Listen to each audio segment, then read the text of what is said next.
സാറേ മെലഡീസിൽ SP വെങ്കടേഷ് സാറിന്റെ താലോലും പൂമ്പൈതലേ, അതെ അതെ അതെ, അത് ഭയങ്കര രസമുള്ള പാട്ടാണ്. നാടോടിയിലെ. അതെ, നാടോടിയിലെ പാട്ട്. ഹായ്. ഞങ്ങൾ ഇതിൽ എന്തെങ്കിലും കുടിക്കാനായിട്ട് ഇങ്ങനെ നോക്കുകയായിരുന്നു. ഈ വീട്ടുകാരെത്തി വീഡിയോയിലേക്ക് വരില്ല എന്നൊക്കെയാണ് പറയുന്നത്. പൊതുവെ ഇന്റർവ്യൂ എന്ന് പറഞ്ഞ് വിളിച്ചാൽ വരത്തില്ല. അപ്പൊ ഇങ്ങനെയൊക്കെ ഉള്ള എന്തെങ്കിലുമൊക്കെ ചെറിയ എൻട്രി ഒക്കെ ആണെങ്കിൽ എൻട്രി മാത്രമേ ഉള്ളൂ. അല്ല, കണ്ട സ്ഥിതിക്ക് സാറിന്റെ പാട്ടുകളെ കുറിച്ച് ഏതെങ്കിലും ഒരു സ്ഥാനം ചോദിച്ചാൽ പറയുമോ? ആ, ഈ ഇഷ്ടപ്പെട്ട പാട്ടുകൾ ഏതൊക്കെയാണെന്ന് പറയാം. ഇഷ്ടപ്പെട്ട പാട്ട് കന്നിപ്പൂമാനം. കന്നിപ്പൂമാനം ഒറ്റ പാട്ട്. അതാണ് ഏറ്റവും ഇഷ്ടം. അതാണ് ഏറ്റവും ഇഷ്ടം. പിന്നെ ഒരുപാട് ഭക്തിഗാനങ്ങളുണ്ട്. പക്ഷെ ഇസ്രായേൽ നാഥനാണ് നമ്മള് മാർക്കോസ് എന്ന് അടയാളപ്പെടുത്തുന്ന പാട്ടുകളാണ് ഇസ്രായേൽ. തീർച്ചയായും. അപ്പം ഭക്തിഗാനങ്ങളിൽ ഏതാണ് ഏറ്റവും ഇഷ്ടം? ഭക്തിഗാനങ്ങളില് എനിക്ക് സാഗരങ്ങളെ ശാന്തമാക്കിയോൻ ശക്തനായവൻ കൂടെയുണ്ട്.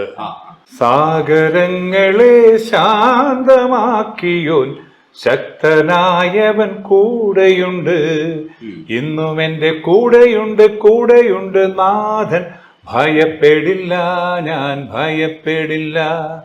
സാഗരങ്ങളെ ശാന്തമാക്കിയോൻ ശക്തനായവൻ കൂടെയുണ്ട്. ഈ സ്പീഡ് പാട്ടുകളുണ്ടല്ലോ, ഒത്തിരി പാട്ടുകൾ ഭയങ്കര ആഘോഷിക്കുന്ന പാട്ടുകളാണ്. പുത്തൻ പുതുക്കാലമൊക്കെ എനിക്ക് ഭയങ്കര ഇഷ്ടമാണ്. എന്റെ ഫേവറേറ്റ് ആണ്. ആ ഗണത്തിലെ ഏത് പാട്ടാണ്? ശരിക്കും പറയാനുള്ളത് വലിയ താല്പര്യമില്ല. അപ്പൊ ഈ പ്രേമിക്കുടുവൊക്കെ പാടിയപ്പോ ഇഷ്ടപ്പെട്ടു. കണ്ടിഷ്ടപ്പെട്ടു, അത്രേ ഉള്ളൂ. വയറ്റിപ്പാടല്ലേ, പാടാതിരിക്കാൻ പറ്റും. എനിക്കിഷ്ടം. പക്ഷെ ചായപ്പാണി നന്നായിരുന്നു, ഒരുപാട് നന്നായിരുന്നു. പക്ഷെ എനിക്ക് എന്റെ ഇഷ്ടം ഇതാണ്. നല്ലതൊക്കെയാ, പക്ഷെ ഇനി വേണ്ട. അല്ല, ആൾക്കാർ എൻജോയ് ചെയ്യുന്നുണ്ടല്ലോ, അതുകൊണ്ട് കുഴപ്പമില്ല. പിള്ളേരൊക്കെ അതെ അതെ അതെ, അങ്ങനെ പാട്ട് പാടുന്നതും അവര് ആസ്വദിക്കുന്നതാണെന്ന് നമുക്ക് തോന്നുന്നൊരു ഭയങ്കരമായിട്ട് നമ്മളെ നിലനിർത്തി തരുന്നത് ആസ്വാദകരാണ്. അപ്പൊ അവർക്ക് ഇഷ്ടമുള്ളത് നമ്മൾ കഴിയുന്നതും അവർക്ക് ഇഷ്ടമുള്ള കൊടുക്കുക. അല്ല സാറേ, ഈ ചെറിയ പിള്ളേരൊക്കെ വന്നിട്ടേ, ഇല്ലെങ്കിൽ ചെറിയ പിള്ളേരൊക്കെ പാടുന്നതാകുമ്പോൾ നമുക്ക് കുറച്ചുകൂടി ഒരു സന്തോഷം പറ്റില്ല. അതെ അതെ അതെ, കാരണം നമ്മളൊരു കാലത്ത് ഇങ്ങനെ നിന്നുവെങ്കിലും ആ പഴയ കാലഘട്ടത്തിലുള്ള ആൾക്കാരൊക്കെ ഓർക്കും. പക്ഷെ ഈ പിള്ളേർക്ക് ഇത് അറിഞ്ഞൂടല്ലോ. ആദ്യഘട്ടത്തിൽ അവര് കണ്ടും കേട്ടും വരുന്ന ഒരു കാലഘട്ടം എന്ന് പറയുന്നത് പഴയ കാലഘട്ടം അല്ല. അപ്പൊ അവരെ സംബന്ധിച്ചിടത്തോളം അവർക്ക് ഈ പുതിയ കാലഘട്ടത്തിന്റെ പാട്ടുകളാണ് അവർക്ക് താല്പര്യം. അപ്പൊ അവര് ഇഷ്ടപ്പെടുന്നത് നമ്മൾ കൊടുക്കുക എന്ന് മാത്രമേ ഉള്ളൂ. എന്നെങ്കിലേ ആ ഒരു കാലഘട്ടത്തിന്റെ പാട്ടുകളായിട്ട് അവരുടെ മനസ്സിൽ നമ്മൾ നിൽക്കുകയുള്ളൂ. അപ്പൊ അതുകൊണ്ട് എല്ലാത്തരം പാട്ടുകളും പാടാൻ ഈ പറഞ്ഞ പോലെ ഒരു നല്ല കലാകാരനാണെങ്കിൽ ശ്രമിക്കണം എന്നുള്ളതാണ് എൻ്റെ ഒരു അഭിപ്രായം. എല്ലാത്തരം പാട്ടുകളും. ഈ സ്പീഡ് പാട്ടുകളിലൊന്നാണ് മഞ്ഞുരുക്കി പിന്നെ കാണും പൊന്നുരുക്കി തങ്കത്തെ. അതെ അതെ അതെ അതെ, അതും ഈ പറഞ്ഞ പോലെ അതിന്റെ തുടക്കത്തിൽ കയറി അങ്ങ് പോകും. ഇത് എനിക്ക് തോന്നുന്നു ബേണി ഇഗ്നേഷ്യസ് ആണ് ഇതിന്റെ മ്യൂസിക്. ഇത് ഞാൻ മെഡ്രാസിൽ ചെന്ന് ഇത് എനിക്ക് ഉച്ചയ്ക്ക് ആ ബ്രേക്കിന്റെ സമയത്താണ്, അതായത് 1 മണിക്കും 2 മണിക്കും ഇടയ്ക്കുള്ള 1 മണിക്കൂറിനകത്ത് ആണ് ഈ പാട്ട് പഠിച്ച് പാടുന്നത്. അപ്പം ഭയങ്കര ഫാസ്റ്റായിരുന്നു, കാരണം ഒട്ടും സമയമില്ല. വേറെ ഒരു ദിവസത്തേക്കോ അല്ലെങ്കിൽ ഒരു സമയം പറയാനായിട്ട് ഇല്ല. പിന്നെ ആ ഉള്ള സമയത്ത് നമ്മൾ ഇടിച്ച് കയറി പാടുമായിരുന്നു. അപ്പം അതിൻ്റെ ഒരു 4 വരി ഞാൻ പാടാം. മഞ്ഞുരുക്കി പിന്നെ കാണാ പൊന്നുരുക്കി തങ്കത്തേരിൽ കുന്നോരം വന്നല്ല പൂമ്പുലരി, കുഞ്ഞുപൂവിൻ കന്നിച്ചുണ്ടിൽ മുത്തമിട്ടു ചെല്ലക്കാതിൽ കിന്നാരം കൊഞ്ചുന്നു പൂങ്കുരുവി, ആരാരിന്നുള്ളിനുള്ളിലൊരു പൂത്താലം നീട്ടുന്നു, അഴകിൻ്റെ ഊഞ്ഞാൽ കൊമ്പിൽ അലസം പാടി വസന്തത്തിൻ മായാവർണ്ണം വിതറുന്നു. മഞ്ഞുരുക്കി പിന്നെ കാണാ പൊന്നുരുക്കി തങ്കത്തേരിൽ കുന്നോരം വന്നല്ല പൂങ്കുരുവി, കുഞ്ഞുപൂവിൻ മുന്നിത്തുണ്ടിൽ മുത്തമിട്ടു ചെല്ലക്കാതിൽ കിന്നാരം കൊഞ്ചുന്നു പൂങ്കുരുവി. അപ്പൊ ഈ പാട്ടൊന്നും ഇഷ്ടമില്ല? അല്ല, എനിക്ക് ഇഷ്ടമാണ്, ഇദ്ദേഹത്തിന് എല്ലാം എനിക്ക് ഇഷ്ടമാണ്. പക്ഷെ എനിക്ക് തീർച്ചയായിട്ടും തൊഴിലല്ലേ, തൊഴിലാണ്. അതിനകത്ത് ഏറ്റവും ഇഷ്ടമുള്ളത് ഞാൻ ആദ്യം പറഞ്ഞ പോലത്തെ ടൈപ്പ്. പിന്നെ എല്ലാം ആസ്വദിക്കും, അത് വേറെ കാര്യം. ഇടയ്ക്കൊരു അറബിക് സോങ്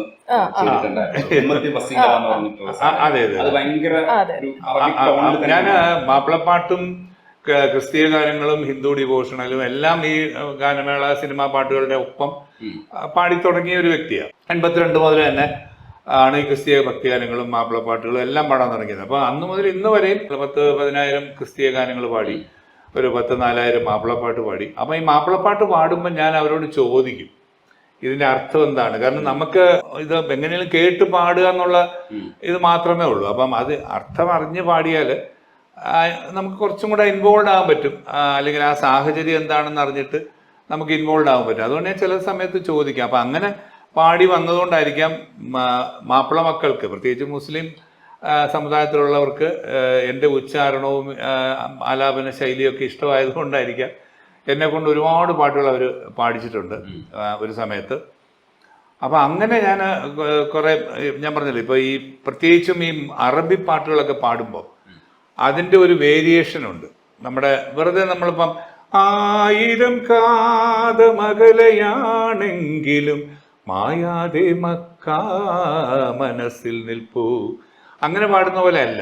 അറബി സോങ് പാടുമ്പം കൂടുതൽ അവരുടെ ഈ മൈനർ നോട്ട്സ് ആണ്. അതേപോലെ ഇപ്പം തന്നെ ഈ 1000 കാതത്തിനകത്ത് തന്നെ വരുന്ന വെറും സാധാരണ വാക്ക് ഒരു വിധം ആൾക്കാരെല്ലാം പാടി ഞാൻ കേട്ടിരിക്കുന്നത് സഭാ മാർവാ മലയുടെ ചോട്ടിൽ എന്നാണ് പാടുന്നത്. പക്ഷെ സഫയും മർവയുമാണ്. ആ മലകൾ രണ്ടും, ഒന്ന് സഫ മറ്റേത് മർവ. പക്ഷെ നമ്മൾ പാടുമ്പോൾ പലരും പാടുന്നത്, അത് അറിവുള്ളവർ പോലും പാടുന്നത് സഭാ മാർവ എന്നൊക്കെ പറഞ്ഞ് പാടും. അപ്പൊ അത് തെറ്റാണ്. അതെന്താണെന്ന് അറിയാതെ അവർ പാടുകയാണ്. സഫാ മർവ മലയുടെ ചോട്ടിൽ സാഫല്യം നേടി തേടിയോരെല്ലാം, അങ്ങനെയാ വരേണ്ടത്.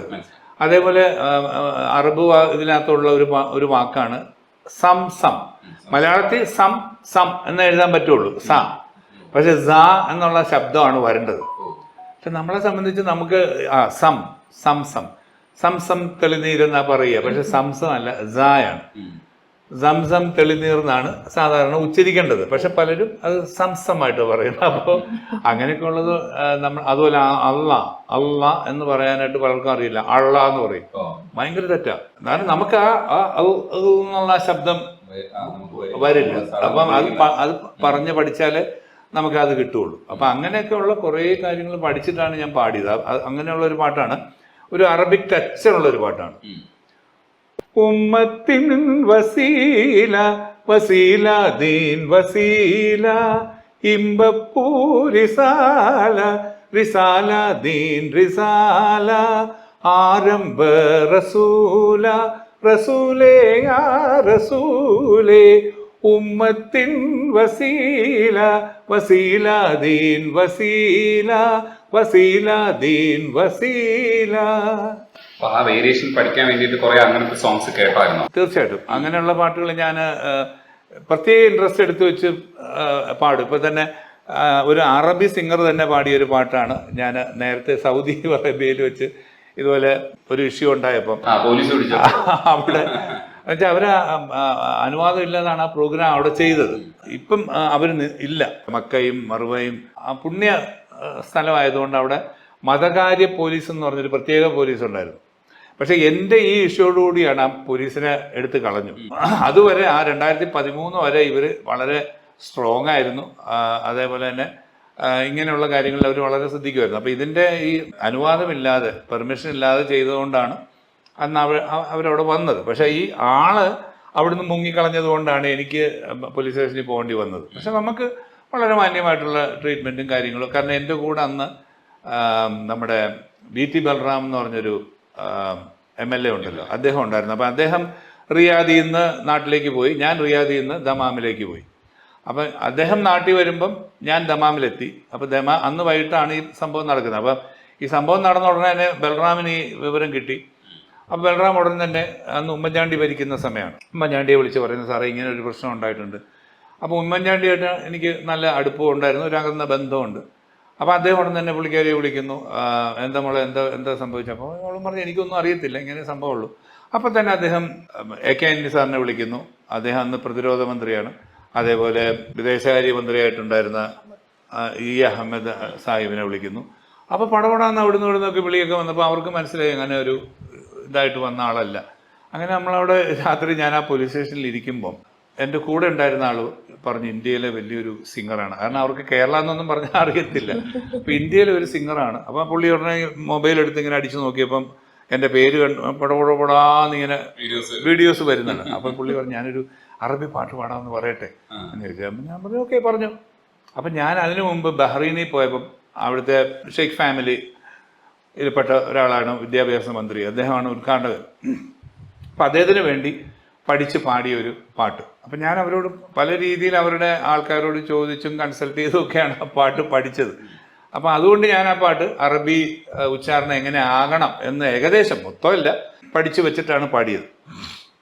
അപ്പം അതിങ്ങനെയായിരുന്നു വാലയ്യ വാലഹാലി ഔവനു വസ്രതനത്താലി വാലയ്യ വാലഹാലി ഔവന വസ്രതനത്താലി منهم في وسط براني لاني ومختي لاني يبجاني منهم في وسط براني لاني ومختي لاني يبجاني واليا والهالي واليا والهالي واليا والهالي ഇങ്ങനെ അവരായി വെച്ചു. അപ്പം അത് അവിടെ പാടി കഴിഞ്ഞപ്പോഴത്തേക്കും അവർക്കും അതിശയട അവർ അറബിയല്ല പാടുന്നത്, അറബി അറിയുന്ന ആളുമല്ല. അപ്പോൾ ഞാനിങ്ങനെ കണ്ണടച്ചൊക്കെ ഇങ്ങനെ പാടി നോക്കിയപ്പോഴത്തേക്കും അപ്പുറത്തും ഇപ്പുറത്തുമൊക്കെ പിന്നെ വലിയ മെഷീൻ ഗണ്ണൊക്കെ പിടിച്ച പോലീസുകാർ ഇപ്പോൾ പാറ നിന്നവരും കൂടെ ഇങ്ങോട്ട് വന്നിരിക്കുക പാട്ട് കേട്ടിട്ട്. അപ്പം ഞാൻ പറഞ്ഞത് അപ്പം അവർ വരെയും വരണമെങ്കിൽ അവൻ പാട്ടുകാരനാണെന്ന് തോന്നിയോണ്ടാവുന്നത്. ഈ ഗായകനാവുമ്പോൾ ഭക്ഷണ കാര്യത്തിലൊക്കെ പലതരത്തിലുള്ള റെസ്ട്രിക്ഷൻസ് ഉണ്ടാവും. അപ്പോ അതെങ്ങനെയാണ് നോക്കുന്നത്? ഇല്ലെങ്കിൽ അങ്ങനെ റെസ്ട്രിക്ഷൻ ഇല്ലാത്ത ഒരാളാണോ? അങ്ങനെയൊന്നുമില്ല, എല്ലാം കഴിക്കും. എല്ലാം കഴിക്കും. പിന്നെ തണുപ്പ് മാത്രം ഇല്ല, ഐസ് വാട്ടർ ഇല്ല. ഇല്ല, സാധാ പ്ലെയിൻ വാട്ടർ ആണ് കുടിക്കുന്നത്. അങ്ങനെ അല്ലാതെ വേറെ ഒരു തരത്തിലുള്ള നിർബന്ധമില്ല. ഇല്ല. പിന്നെ വേറെ ബാഡ് ഹാബിറ്റ്സ് ഒന്നും ഇല്ലാത്ത കാരണം വേറെ അടിയും വഴക്കുമില്ല. സുഹൃത്തുക്കളെ അടിയും വഴക്കുമില്ല. പിന്നെ ഉള്ള ഒരുപാട് പുളി അല്ലെങ്കിൽ ഒരുപാട് പിന്നെ മധുരം, പിന്നെ വല്ലപ്പോഴും ഐസ്ക്രീമോ അല്ലെങ്കിൽ അങ്ങനെയൊക്കെ കഴിക്കുകയും ചെയ്യും. പക്ഷെ ഈ ഐസ് കഴിക്കുന്നതിനോ ഞാൻ എതിരെന്താണെന്ന് വെച്ചാൽ ഇപ്പം നമ്മളൊരു വലിയൊരു ഐസ് കട്ട എടുത്തിങ്ങനെ ഇപ്പം നമുക്ക് ഈ വിരലിങ്ങനെയൊക്കെ ചെയ്യാൻ പറ്റും അല്ലേ? ഒരു ഐസ് കട്ട എടുത്ത് നമ്മളിങ്ങനെ കയ്യിൽ പിടിക്കുന്നു, ഒരു 5 മിനിറ്റ് അല്ലെ 10 മിനിറ്റ് കഴിഞ്ഞ് നമുക്ക് ഇങ്ങനെ നൂർക്കാൻ പറ്റത്തില്ല. അപ്പോൾ നമുക്ക് ഇങ്ങനെ പതുക്കെ നൂർക്കാൻ പറ്റുള്ളൂ. അതെന്താണെന്ന് വെച്ചാൽ ഇവിടുത്തെ കോശങ്ങളെല്ലാം ചുരുങ്ങിപ്പോയതുകൊണ്ടാണ്. എന്ന് പറഞ്ഞാൽ നമ്മൾ ഈ സ്ഥിരമായിട്ട് ഇങ്ങനെ തണുത്ത വെള്ളം ഉപയോഗിക്കുമ്പോൾ ഇപ്പോൾ ഒരു 10,000 വോക്കൽ കോഡ്സ് ആണ് ഒരു സാധാരണ പാട്ടുകാരനുള്ളതെങ്കിൽ നല്ലൊരു പാട്ടുകാരനെ സംബന്ധിച്ച് ചിലപ്പോൾ അത് 30,000 50,000 ഒക്കെ ആയിരിക്കും. അപ്പോൾ ഇതിൻ്റെ വൈബ്രേഷൻ അനുസരിച്ചിട്ടാണ് നമുക്ക് ഈ വോയിസ് മോഡുലേഷൻ എന്ന് നമ്മൾ പറയുന്നത്. അപ്പോൾ ഇതിന് സ്റ്റിഫാവും.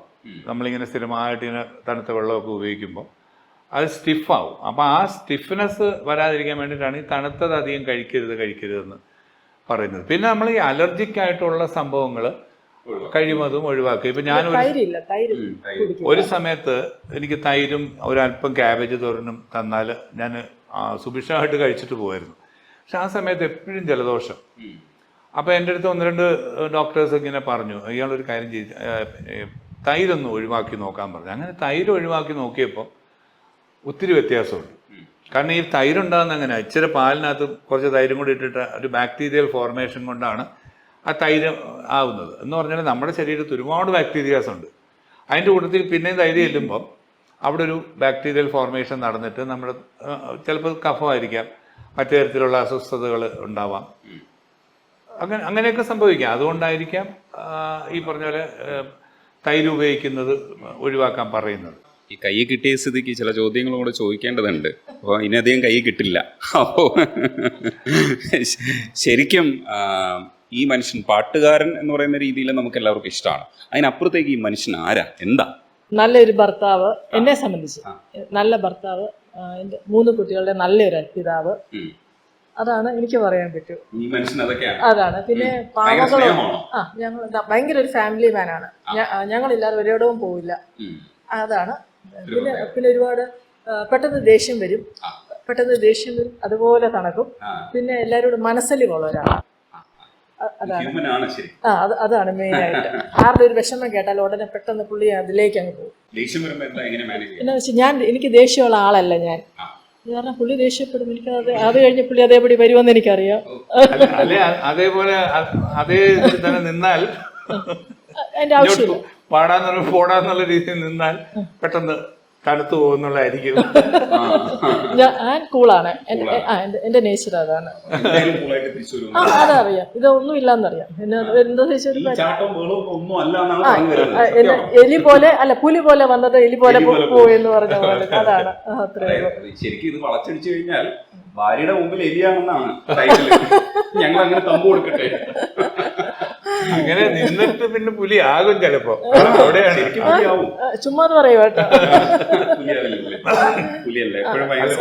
ഞാൻ അങ്ങനെ എനിക്ക് അങ്ങനെ ദേഷ്യമുള്ളത്, ഞാനൊരു കൂൾ ആയിട്ടൊരു ക്യാരക്ടറാണ്. അതുകൊണ്ട് തന്നെ രണ്ടുപേരും കൂടെ ഒത്തുപോകും. ഞാൻ പ്രശ്നമൊന്നുമില്ല, അത് വേറെ സന്തോഷം എടുക്കണം.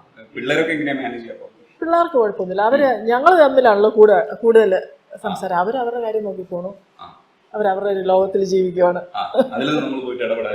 ഇല്ല. കാരണം നമ്മള് ഒരു ഐഡിയ കൊടുത്തിട്ടുണ്ട് എങ്ങനെ ആയിരിക്കണം ജീവിതം. അപ്പൊ അതനുസരിച്ചാണ് അവരുടെ ജീവിതം ഇതുവരെ ക്രിയേറ്റ് ചെയ്ത് പോയിക്കൊണ്ടിരിക്കുന്നത്. ഇപ്പം മൂത്തവന് മെഡിസിൻ വേണമെന്ന് പറഞ്ഞു, അതിന് വേണ്ട കാര്യങ്ങൾ ചെയ്തു കൊടുത്തു, അത് ഓക്കെയാണ്. അപ്പം അത്യാവശ്യം നന്നായിട്ട് നല്ല ഒരു ഡോക്ടറായിട്ട് വന്നിട്ടുണ്ട്. രണ്ടാമത്തെ ആൾ ടെക്ചർ പാസ്സായി. അവൻ ആർക്കിടെക്റ്റ് ആവണം എന്നുള്ളതായിരുന്നു പുള്ളിയുടെ ആഗ്രഹം, അതായി. മോള് പിന്നെ ഇത് അഡ്വക്കേറ്റാണ്, അവൾക്ക് ലോ മതി എന്ന് പറഞ്ഞു. അപ്പം നമ്മളായിട്ടില്ല നീ ഇത് പഠിക്കണം, നീ സംഗീതം അങ്ങനെയില്ല. അവർക്ക് ഇഷ്ടമുള്ള ഏതാണ് അവരുടെ ലൈൻ, അത് നന്നാവാനായിട്ട് ശ്രമിക്കാനായിട്ട് മാത്രമേ ഞാൻ പറഞ്ഞിട്ടുള്ളൂ. ഉണ്ട്. മൂത്ത രണ്ടുപേരെയും അത്യാവശ്യം ഒരു 5-6 വർഷം പഠിപ്പിച്ചു. മൂത്താളുടെ അരങ്ങേറ്റവും കഴിഞ്ഞാണ്. അപ്പൊ അതുകൊണ്ട് പാട്ടറിയാം, സംഗീതം അറിയാം, രണ്ടുപേർക്കും അറിയാം. മൂത്ത രണ്ടുപേർക്കും അത്യാവശ്യം പഠിച്ചിട്ടുണ്ട്. അത്രേ വേണ്ടെങ്കിൽ വേണ്ട, അത്രേ ഉള്ളൂ. ഈ ഭക്തിഗാനങ്ങളെ കുറിച്ച് പറയുമ്പോൾ നമ്മള് ഹിന്ദു ഭക്തിഗാനങ്ങളിൽ ശബരിമലയെ കുറിച്ചുള്ള പാട്ടുകൾ ഒരുപാട് ഞാൻ പാടിയിട്ടുണ്ട്, ഒരുപാട് പാടിയിട്ടുണ്ട്. മകര സംക്രമ പുലരി പാടി സ്വാമിയേ അയ്യപ്പ, പമ്പാ നദിയിലെ ഓളങ്ങൾ പാടി സ്വാമിയേ അയ്യപ്പ. മകര സംക്രമ പുലരി പാടി സ്വാമിയേ അയ്യപ്പ, പമ്പാ നദിയിലെ ഓളങ്ങൾ പാടി സ്വാമിയേ അയ്യപ്പ. മകര ജ്യോതി തെളിഞ്ഞിടും പൊന്നമ്പലമേട് കാണുവാൻ. നല്ല രസമുള്ള പാട്ടുകൾ. ഇത് അവസാനിപ്പിക്കാൻ വേണ്ടിയിട്ട് ഇസ്രായേൽ നാഥൻ ഞാൻ ഇതുവരെ പാടിയിട്ടില്ല, അത് പാടിയാലും പോകാൻ പറ്റുള്ളൂ. ചുറ്റുമല ആവർത്തിക്കുവാണല്ലോ. ഇപ്പൊ കഴിഞ്ഞ ദിവസം അങ്ങനെ ഒരു സംഭവം ഉണ്ടായിരുന്നു. ചുറ്റുമല എന്ന് പറയുന്ന ഇവിടെ കല്ലട, അവിടെ പോയി ഇതുപോലെ. അപ്പൊ ഈയിടെയൊക്കെ ആയിട്ട് എല്ലാ സ്ഥലത്തും ഒരുപാട് പ്രശ്നങ്ങൾ നടക്കുന്നു. പിന്നെ അവിടെ തന്നെ കൊല്ലത്ത് തന്നെ ഉള്ള വേറൊരു ക്ഷേത്രത്തിൽ ഇതുപോലെ മറ്റേ മാർക്സിസ്റ്റ് പാർട്ടിയുടെ ഒരു പാട്ട് പാടിയതിന് കേസെടുത്തു. അതേപോലെ ഗാനം പാടി എന്ന് പറഞ്ഞ് വേറൊരു സ്ഥലത്ത് കേസെടുത്തു. ജോത്സ്നയുടെ പേരിൽ 10:30 മണിക്ക് അപ്പുറം പാടി എന്ന് പറഞ്ഞ് കേസെടുത്തു. അപ്പം എവിടെയും പ്രശ്നങ്ങളാണ്. നമ്മൾ പണ്ടൊക്കെ ഒരു 70 കാലഘട്ടത്തിലൊക്കെ നമ്മൾ ഗാനമേളയ്ക്ക് പോകുമ്പോൾ നമുക്ക് ഇങ്ങനെയുള്ള പ്രശ്നങ്ങളൊന്നുമില്ല. എന്നുവെച്ചാൽ രാഷ്ട്രീയമായിട്ടുള്ള ഇടപെടലില്ല, മതപരമായിട്ടുള്ള പ്രശ്നങ്ങളില്ല.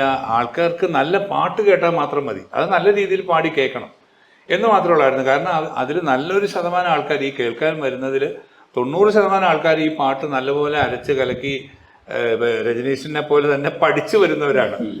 അപ്പൊ അവരത് കൃത്യമായിട്ട് പറയും. ഓർക്കസ്ട്രക്കാരാണെങ്കിലും ഇപ്പൊ കീബോർഡോ ഫ്ലൂട്ടോ വയലിനൊക്കെ ആണെങ്കിലും അവര് പറയും ശരിയായില്ലെങ്കിൽ പറയും ശരിയായില്ല കേട്ടാ എന്ന് പറയും. അത്ര ഇന്നിപ്പോ അതല്ല, ഇന്ന് ബഹളം മതി, ഒരു പുക ലൈറ്റ് അങ്ങനെ ഉള്ള ഒരു കാലഘട്ടം ആയിട്ട് മാറി. അപ്പൊ ഞാൻ ഈ ചുറ്റുമല ചെന്ന് ആദ്യത്തെ 2 ദേവീസ്തുതി കഴിഞ്ഞപ്പം മുതൽ ആൾക്കാർ ചേട്ടാ ഇസ്രായേലിൽ നാഥൻ ഇസ്രായേൽ. ഞാൻ പറഞ്ഞു എനിക്ക് ഈ വയസ്സുകാലത്ത് പോലീസ് സ്റ്റേഷൻ കയറി ഇറങ്ങി നടക്കാൻ വയ്യ, അതുകൊണ്ട് നിങ്ങൾ ദയവ് ചെയ്ത് എന്നെ കുഴപ്പത്തിലാക്കരുതെന്ന് പറഞ്ഞു.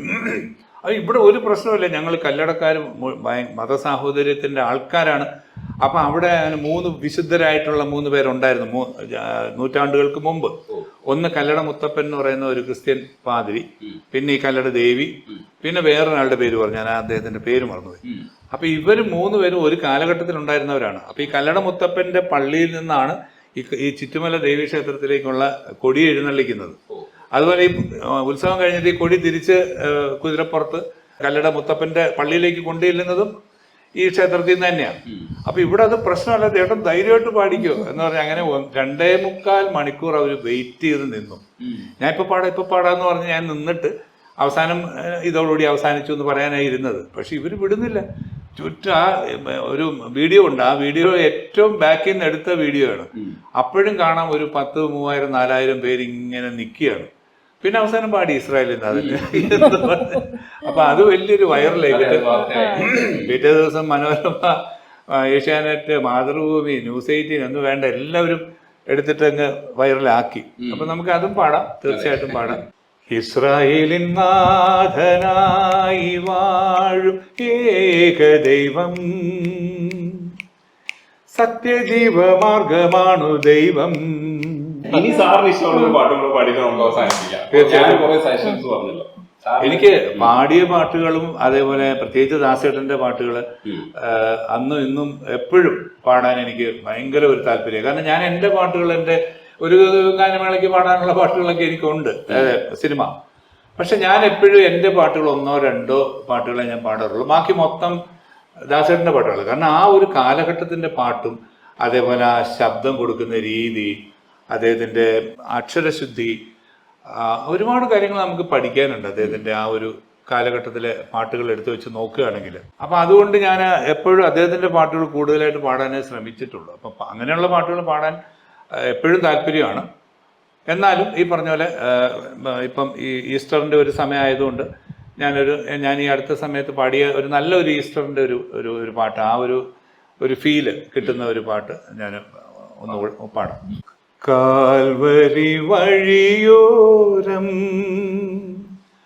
മിഴികൾ കവിഞ്ഞൊഴുകും നേരം, കാത്തുനിന്നു വെറോനിക്ക നാഥനെ പരിചരിപ്പാൻ,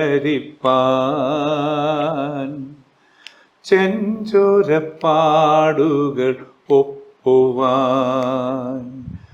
കാൽവരി വഴിയോരം മിഴികൾ കവിഞ്ഞൊഴുകും നേരം, കാത്തുനിന്നു വെറോനിക്ക നാഥനെ പരിചരിപ്പാൻ, ചെഞ്ചോരപ്പാടുകൾ ഒപ്പുവാൻ. മാമരക്രൂശും താങ്ങി കൊടും പീഡനങ്ങൾ ഏറ്റുവാങ്ങി, മാമരക്രൂശും താങ്ങി കൊടും പീഡനങ്ങൾ ഏറ്റുവാങ്ങി, വന്നു നിന്ന ക്രിസ്തുവിൻ്റെ വദനം അവളൊപ്പി കൈലേസിൽ, തിരുമുഖഛായ പതിഞ്ഞു അത്ഭുതം കൂറി ജനം പൊതിഞ്ഞു. കാൽവരി വഴിയോരം മിഴികൾ കവിഞ്ഞൊഴുകും നേരം, കാത്തുനിന്നു വെറോനിക്ക നാഥനെ പരിചരിപ്പാൻ, ചെഞ്ചോരപ്പാടുകൾ ഒപ്പുവാൻ. ചില ചോദ്യങ്ങൾക്കുള്ള റിസൾട്ട് കണ്ടോ? ചില ചോദ്യം ചോദിക്കാതെ ചിലപ്പോ ഇത് റിസൾട്ട് കിട്ടില്ല. ഒരു ചോദ്യം കൂടെ ചോദിക്കാന്ന് വിചാരിച്ചിട്ട് ഞാൻ ചോദിച്ചത്, ഒരു പാട്ടും കൂടെ പാടിച്ചാലോ? സൂപ്പർ പാട്ട്, സൂപ്പർ പാട്ട്, ഭയങ്കര രസമല്ലേ? അതെ, എനിക്ക് ഭയങ്കരമായിട്ട് അവിടെ വെച്ച് തന്നെ ഭയങ്കര ഫീല് ചെയ്തൊരു പാട്ടാണ്. അപ്പോ ഈസ്റ്ററൊക്കെ അടിപൊളിയാവട്ടെ. ചില ക്രൈസിസ് ഒക്കെ നമുക്ക് ജീവിതത്തിൽ എല്ലാം ഉണ്ടാവും. ഇപ്പൊ നിങ്ങളും അത്തരം ഒരു ക്രൈസിസിലൂടെ പോകുന്നുണ്ട്. പക്ഷെ അപ്പോഴും നമുക്ക് ചിലതൊക്കെ മറികടക്കാൻ ഈ ആഘോഷങ്ങളൊക്കെ സഹായിക്കുമെന്നാണ് ഞാൻ വിശ്വസിക്കുന്നത്. അങ്ങനെയല്ലേ അതിനെ കാണേണ്ടേ? തീർച്ചയായിട്ടും. നമ്മളിപ്പോൾ നേരത്തെ നമ്മൾ സംസാരിച്ചപ്പം ദൈവത്തിൻ്റെ ഒരു താങ്ങ്, അത് മനുഷ്യന് അങ്ങനെയാണ്. ദൈവത്തെയാണ് നമ്മൾ അവസാനം അറ്റ കൈക്ക് വിളിക്കുക. അപ്പം നന്മ നമ്മൾ പ്രതീക്ഷിക്കുന്നു. അങ്ങനെ നമുക്ക് ഈസ്റ്ററും അടുത്ത ദിവസങ്ങളൊക്കെ മുമ്പോട്ട് കൊണ്ടുപോകാം.